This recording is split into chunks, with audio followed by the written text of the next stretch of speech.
3장 14절로 22절을 보시겠습니다. 라오디게아 교회의 사자에게 편지하라. 아멘이시여 충성되고 참된 정인이시여 하나님의 창조의 근본이신 네가 이르시되 내가 네 행위를 아노니 네가 차지도 아니하고 뜨겁지도 아니하도다. 네가 차든지 뜨겁든지 하기를 원하노라. 네가 이같이 미지근하여 뜨겁지도 아니하고 차지도 아니하니 내 입에서 너를 토하여 버리리라.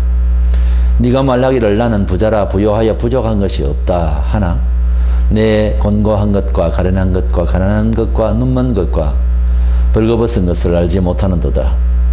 내가 너를 권하노니 내게서 불로 연단한 금을 사서 부요하게 하고 흰옷을 사서 입어 벌거벗은 수치를 보이지 않게 하고 안약을 사서 눈에 발라 보게 하라.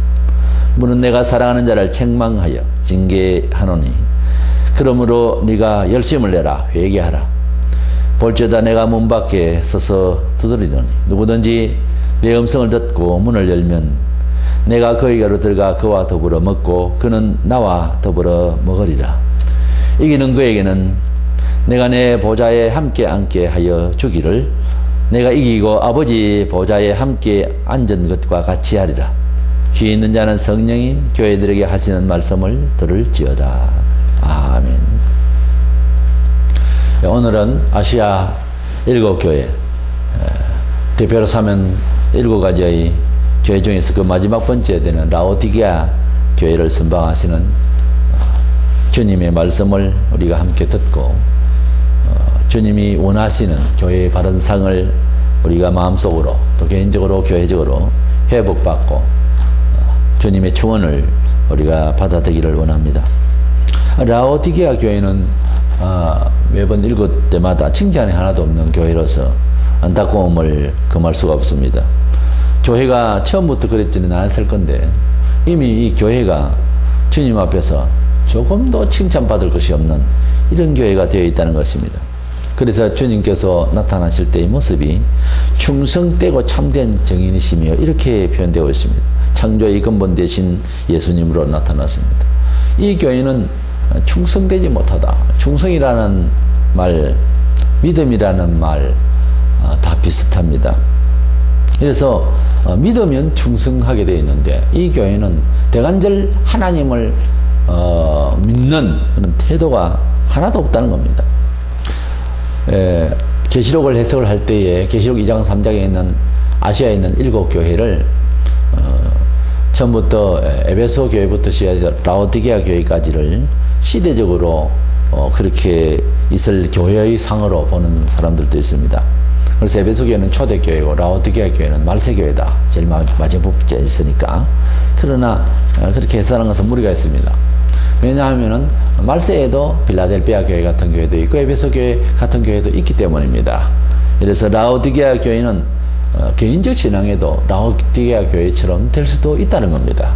그래서 아시아에 있는 7교회는 온 교회가 세상적으로 역사적으로 이러한 유형들의 교회가 있다는 것이고 특별히 마지막 시대에 이러한 7가지 유형의 교회들이 대략 이 세상에 있을 것을 그렇게 예고하신 교회라 저는 그렇게 해석하고 싶습니다. 그래서 역사적으로 이어지는 그런 역사적으로 구분해서 시대적 교회로 해석할 아무런 근거가 없다고 봅니다. 어쨌든 이 라오디게아 교회는 칭찬이 없고 책망밖에 없는 그런 안타까운 교회인데 첫 번째 이 라오디게아 교회의 큰 잘못은 진리가 불투명한 교회였다는 겁니다. 진리는 사전적인 의미로 다른 예외가 없는 절대적 가치를 진리라고 합니다. 진리를 받은 진리를 기초로 한 단체가 교회인데 교회가 진리가 분명하지 않으면 그럼 교회가 아니에요. 교회는 진리대로 살다가 그에 따르는 일방적 태도에 핍박이 오고 환란이 오고 또 스스로 약간의 혼란을 겪을지라도 진리는 진리이어야 진리인 것입니다. 진리가 세상을 만나서 화합을 한답시고 불투명한 주관 없는 그런 태도로 접근하는 것과 또 표현하는 것은 그 진리의 정체성을 잃는 거죠. 그래서 교회는 진리가 되는 예수 그리스도, 교회는 진리라 말할 수밖에 없는 성경, 이 사상의 기초 위에서 세상에 발언하고 또 세상에 활동을 하려고 하는 그런 진리가 근거되는 곳입니다. 근데 주장이 불분명하고 진리가 나타나지 않냐고 하면 우선 교회로서의 정체성을 상실한 거죠. 그래서 하나의 종교일 수는 있어도 사회화되고 그리고 화목이라고 하는 이런 명제를 쫓아서 그래서 이웃과의 어떤 동화는 될지 모르지만 하나님께서 보실 때에 정확한 진리가 안 된다는 겁니다. 그럼 왜 진리가 진리의 하나 하면 우리는 진리인 예수 그리스도를 벗어나서 진리의 하나님을 벗어나서 살다가 실패한 자들입니다. 어차피 역사 속에서 인생은 하나님의 말씀에 벗어나서 원죄로부터 지금까지 우리는 실패 중에 있고 사망 중에 있어요. 때문에 진리이시고 생명이신 예수 그리스도의 진리의 말씀에 기초를 하자고 주장하는 것은 믿는 자끼리나 믿는 사람이 불신자에게 증거하고 그리고 그렇게 권유하는 것은 우리 생명이 살고자 하기 때문인 것입니다. 우리는 진리를 따라가는 기독교인으로서 무슨 고상을 떨거나 어떤 종교인의 특색을 발휘하자는 것이 아니라 우리 지구촌의 삶의 모든 정치인 예사의 문화에 있어서 우리의 삶이 진리를 쫓아 살아야만이 우리가 실패하고 좌절되고 유한되고 그리고 실망스럽고 부패하고 그리고 사망을 가져오는 그 결과론적인 인생의 실패에서 건짐을 받고자 구원을 받고자 하기 때문에 우리는 진리가 분명할수록 우리가 구원을 얻고 생명을 얻기 때문에 그렇게 주장하고 그렇게 살려고 해야 되는 것입니다. 라오디게아 교회는 교회의 본질적인 정체성이 흐려져 있는 것입니다. 본문 15절 6절에 내가 네 행위를 나누니 네가 차지도 아니하고 뜨겁지도 아니하도다. 네가 차든지 뜨겁든지 하기를 원하노라. 네가 이같이 미지근하여 뜨겁지도 아니하고 차지도 아니하니 그렇게 말씀을 하고 있습니다. 색깔을 치면은 흑백이 분명하지 않다고 말이에요. 흑색도 아니고 그리고 흰색도 아닌 회색의 이란 우리 6.25 독립전으로 회색 분자라는 말을 썼습니다. 공산주의도 아니고 이건 뭐 민주주의도 아니고 이남도 아니고 북한도 아니고 뭐 이런 식의 어떤 사상적인 기회주의 이런 것이 하나님 보실 때 가장 싫은 것입니다. 우리가 교회로서 이런 진리에 불투명한 주관이 없는 이런 교회가 지금 없느냐? 온 세상에 깔려 있습니다. 그렇기 때문에 어느 것이 분명한 하나님의 건지시는 말씀인지가 명확하지 않으니까 교인들이 방황을 합니다. 우리는 이 시대에 혼란한 시대라고도 하고 미래가 불확실한 시대라고도 하고 정보가 너무 많아서 그래서 아주 과학만능 시대라고도 하면서 혼란의 시대라고도 하는 이런 혼미한 시대에 우리가 사실 살고 있는 것이 분명합니다. 이런 시대일수록 하나님의 백성이라고 하는 자기 정체성이 분명해야 되는 것입니다. 우리가 구원을 받고 우리가 하나님의 자녀로서 성공적인 삶을 살려고 하면은 우리 하나님의 진리가 어떠하며 그 진리가 나의 삶 속에서 어떻게 작용해야 됨에 대한 그런 분명한 주관이 있어야 되는 거예요. 믿어보다가 말다가 그게 아니고 진리를 확인을 해야 되는 거예요. 먼저 말씀드린 대로 하나님의 진리는 우리로 하여금 생명을 얻고 풍성이 얻고 실패하지 아니하게 하시는 하나님의 언약이기 때문에 진리대로 살아야 되기 때문에 진리를 스스로에게도 주관이 분명해야 되고 다른 사람에게도 그렇게 권고하고 어떤 때는 명령적으로 강하게 아주 일방적이고도 아주 주권적인 그러한 메신저 역할을 해야 되는 것입니다. 그래서 이 라오디게아 교회는 그런 것이 없는 거예요. 그것이 주님이 보실 때 참 못마땅했다 하는 것입니다. 또한 라오디게아 교회가 이제 회생하고 라오디게아 교회가 교회로서의 은총을 받지 못하는 아주 이러한 미지근한 교회로서 차지도 아니하고 뜨겁지도 아니하는 이러한 미지근한 교회였기 때문에 그냥 토하여내고 싶은 이런 성질의 교회였다. 이것이 큰 단점이었습니다. 두 번째로 이 교회는 그러다 보니까 자만하는 아주 스스로 착각이죠. 교만하는 이러한 교회였습니다. 라오디게아 교회는 충실지 못한 믿음이 충실지 못한 그런 정인의 역할이 없는 자기가 믿음이 불확실하면요 전도를 하자고 나가도 전도가 안 됩니다. 자기 믿음이 확신이 서지 않으면 남에게 이렇게 이 진리로 우리가 살자라고 권고할 수가 없어요. 자기 믿음이 확신되면, 믿음이 좀 그동안 부족했던 사람이라도 믿음이 강해지면 갑자기 전도하고 싶어져요. 그거 보세요. 이 교회는 믿음이 불확실하니까 정인이 안 되는 거예요. 그러니까 참 충성되고 참된 정인이신 예수가 나타났다고 이렇게 표현하고 있지 않습니까? 이 교회는 불확실성의 그런 신앙도 그렇다고 아닌 것도 아닌 이런 식의 교회였기 때문에, 그러나 그럼에도 불구하고 부유하고 물질적으로 문화적으로 잘 돼 있으니까 우리는 뭐 잘 믿는 거다, 이만하면 행복한 것 아니냐, 이렇게 착각 가운데서 스스로 교만해져 버렸다 하는 것입니다. 세상에서도 물질이나 또는 명예에서 아주 그 교만한 사람들 보면은 사실은 착각을 가지고 있습니다. 자기가 아주 물질이 많으면은 아주 자기는 뭐 행복한 척, 그렇지만 사실은 천석군은 천가지, 만석군은 만가지의 고심이 있는 것이 세상입니다. 우리가 물질이 있고 우리가 뭐 명예가 있으면은 그만큼 행복 지수가 아주 정비를 할 것 같아도 그렇지 않습니다. 이 세상은 사실은 자기 과시 속에서 자기가 착각하고 있고, 그래서 그것이 행복인 줄 알고 있지만 어느 날 어떤 순간에 충격을 받거나 또는 자기 반성의 시간이 오면은 다 아니다. 그래서 에릭 프롬을 보면은 소유와 존재의 차이는 있다는 거죠. 소유한다고 해서 그러한 존재로서의 행복이 따른다고는 볼 수가 없다는 거예요. 우리가 무엇을 가졌다고 해서 그 가진 만큼의 부여 의식이 정말 영혼의 평안이냐? 아니다 그 말이에요. 그것은 교만이고 그것은 착각이고 그것은 환상인 것이지 실질적인 자기의 행복은 아니라는 거예요.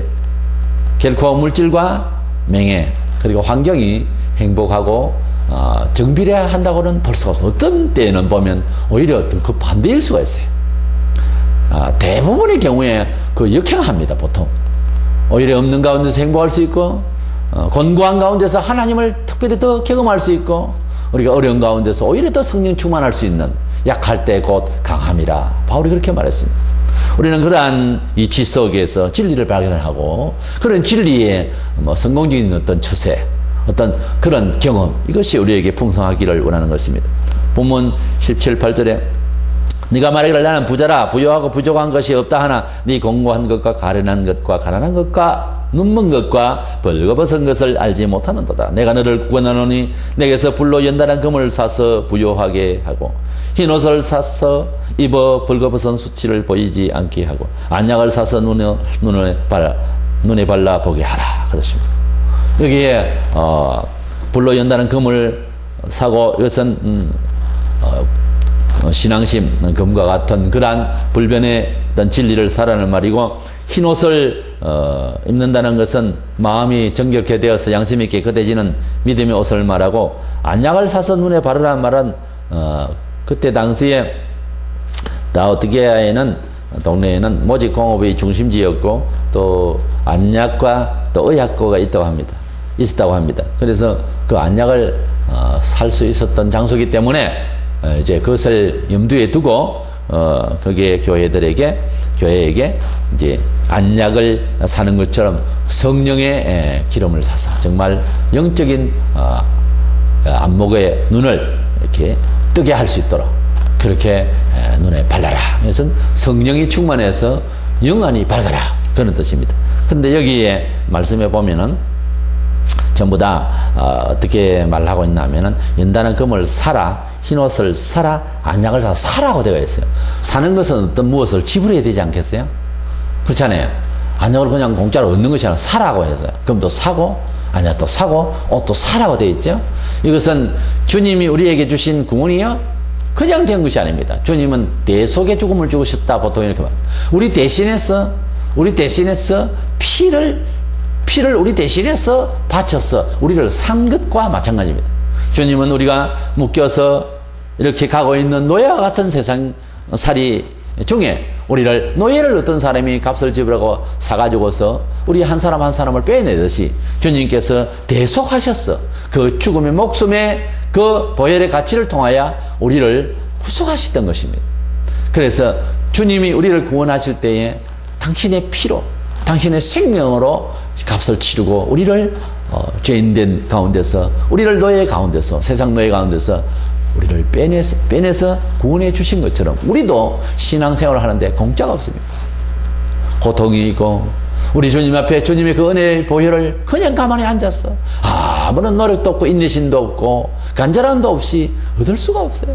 고통이 있고 때로는 예상치 못했던 그런 어떤 환난도 받을 수 있고 때로는 억지로라도 정말 순교적 각오로서 그렇게 희생의 봉사도 필요하고 때로는 밤을 새워가면서 아픈 가운데서도 기도하고 무릎이 아파도 무릎을 꿇고도 기도하고 싶을 때는 또 기도를 하고 손해보거나 어려움을 받거나 스스로 금식을 하거나 여러 가지 어떤 희생의 대가가 있어야 이런 믿음을 우리가 받을 수가 있어요.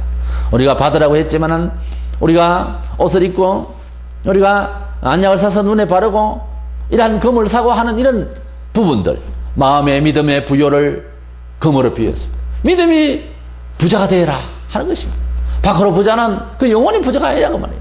금을 사고 믿음의 금을 사고 우리가 믿음의 옷을 입고 화려한 수백 수천만 원짜리 옷이 아니라 믿음으로 깨끗해지는 의의 거룩한 옷 주님이 함께 하시는 그러한 마음의 옷 그러한 옷을 입게 되면 옷이 비싸지 않아도 넉넉한 마음이 되는 거예요. 그거 희한합니다.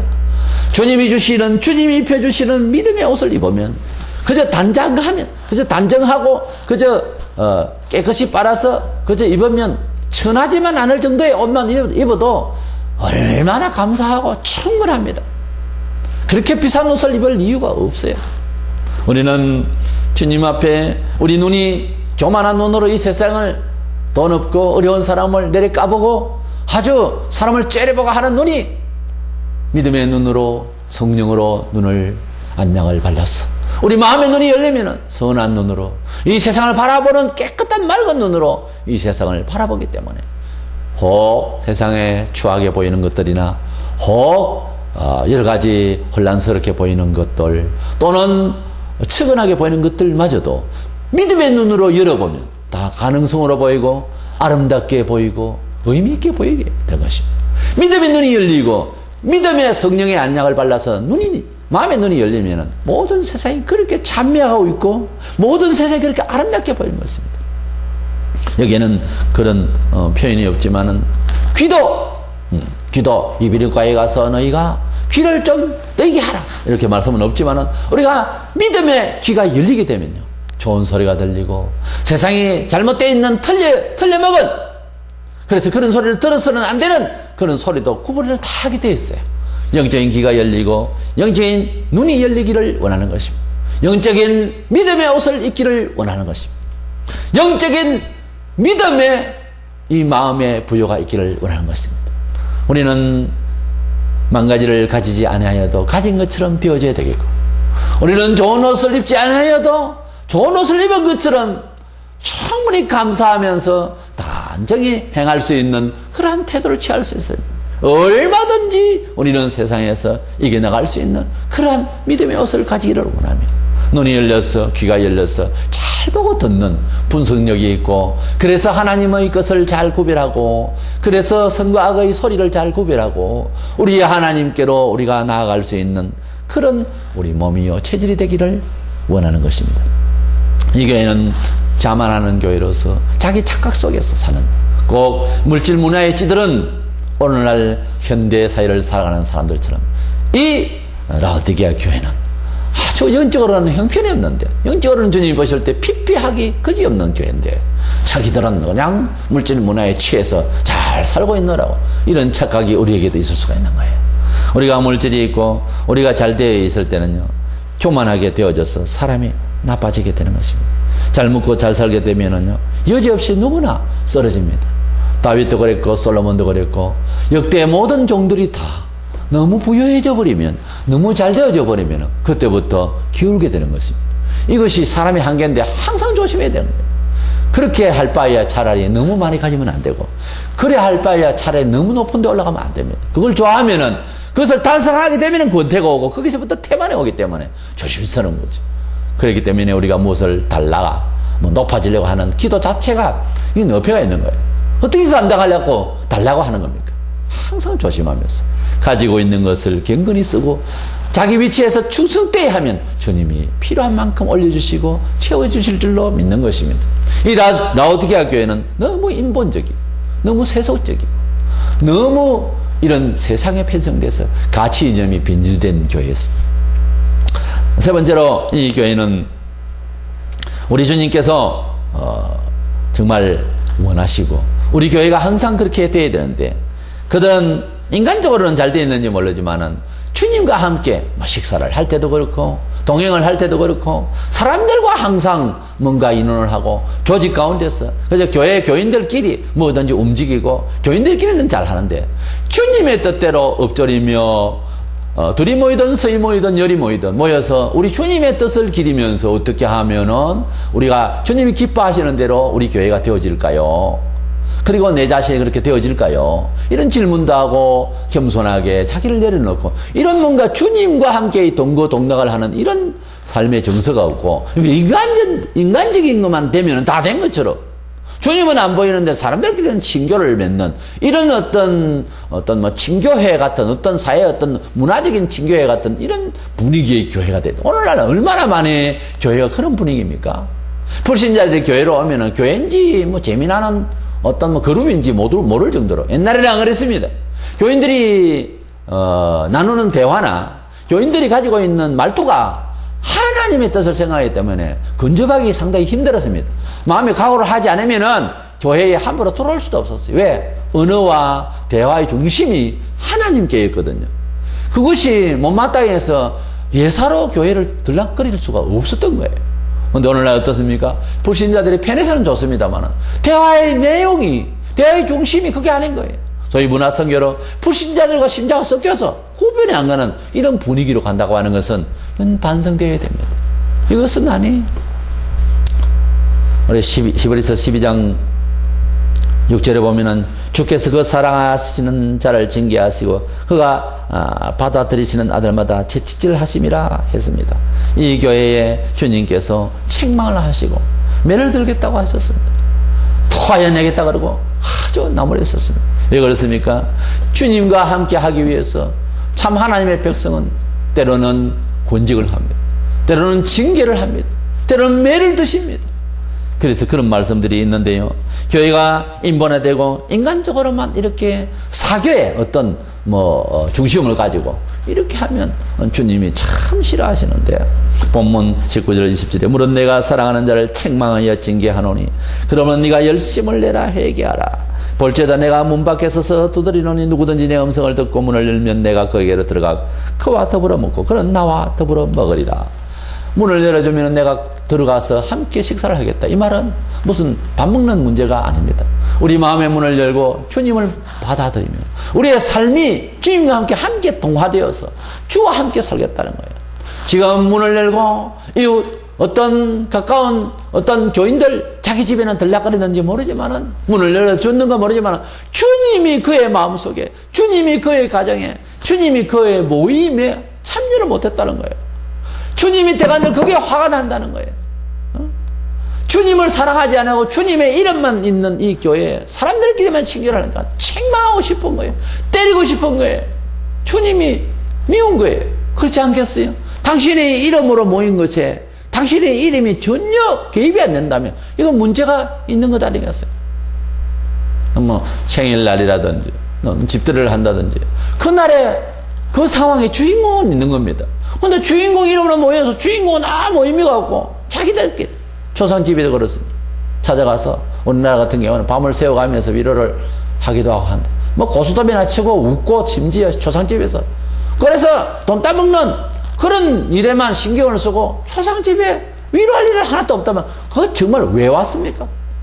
우리가 주님의 교회 잔치집에도 마찬가지입니다. 오늘 누가 결혼을 했고 그게 주인공 신랑 신부가 있습니다. 그렇다면 말 세 마디마다 그냥 오늘 축하해주는 말이 연신만 일어나야 되는데 그냥 전혀 관계없고 우리끼리 노는 그런 식이라요. 하나님의 집에 천국잔치가 열려졌고 주인공은 예수인데 예수 이야기는 없고 우리끼리만 이야기한다면 이건 남의 잔치집에 와가지고 딴소리하는 거와 마찬가지 아니겠어요? 지금 제가 하는 만 그 말을 해요. 주인이 알았을 때에 신랑 신부 대표가 알았을 때에 얼마나 화가 나겠어요. 딴소리만 하고 자기들 집안 이야기만 한다면 남의 잔치집에 와가지고 아니지 않습니까? 이 교회는 주님과 동행 동거하는 이러한 것은 하나도 없고 말에나 회의에나 그의 생활에 전혀 그게 없다고 하는 거예요. 이건 정말 주님이 화날 수밖에 없고 징계할 수밖에 없는. 왜? 사랑하기 때문에 그들 징계한다고 그랬어요. 우리 한국교회도 해방 후에 좀 더 풍요해지고 부유해진 이유로 오늘날 우리 한국교회는 아주 영적으로 고통을 앓고 있습니다. 이것은 누구나 다 알고 있는 사실입니다. 교회가 질서가 없고 교회가 참된 진리가 없고 진리 때문에 고난을 당하는 제대로 된 십자가의 정신이 없습니다. 그저 물질적으로 그저 보이는 교회당에 그저 모여서 큰 교회에 가서 그저 예배를 해야만이 잘 되는 것이냐, 이런 되지도 않는 이상한 가치관이, 이 물질적이고 외모지향적이고 하는 이러한 문화주의에 빠져서 주님이 주시는 진정한 풍요와 진정한 그런 성령의 안락을 가진 눈을 떠서 보이는 것과 진정한 부여의 검을 샀어 진정한 옷을 입고 진정한 외형을 갖추는 것이 아닌 세속적인 것, 물질과 옷을 입는다는 말은 사실은 뭐 집이라든지 여러 가지입니다. 문화적인 조건이죠. 넓게 우리가 이제 설명을 하자면 그렇다는 거예요. 비하하자면 그런 것들만 가지고 있지 믿음에 제대로 된 옷을 갖추지를 못했다고 말해요.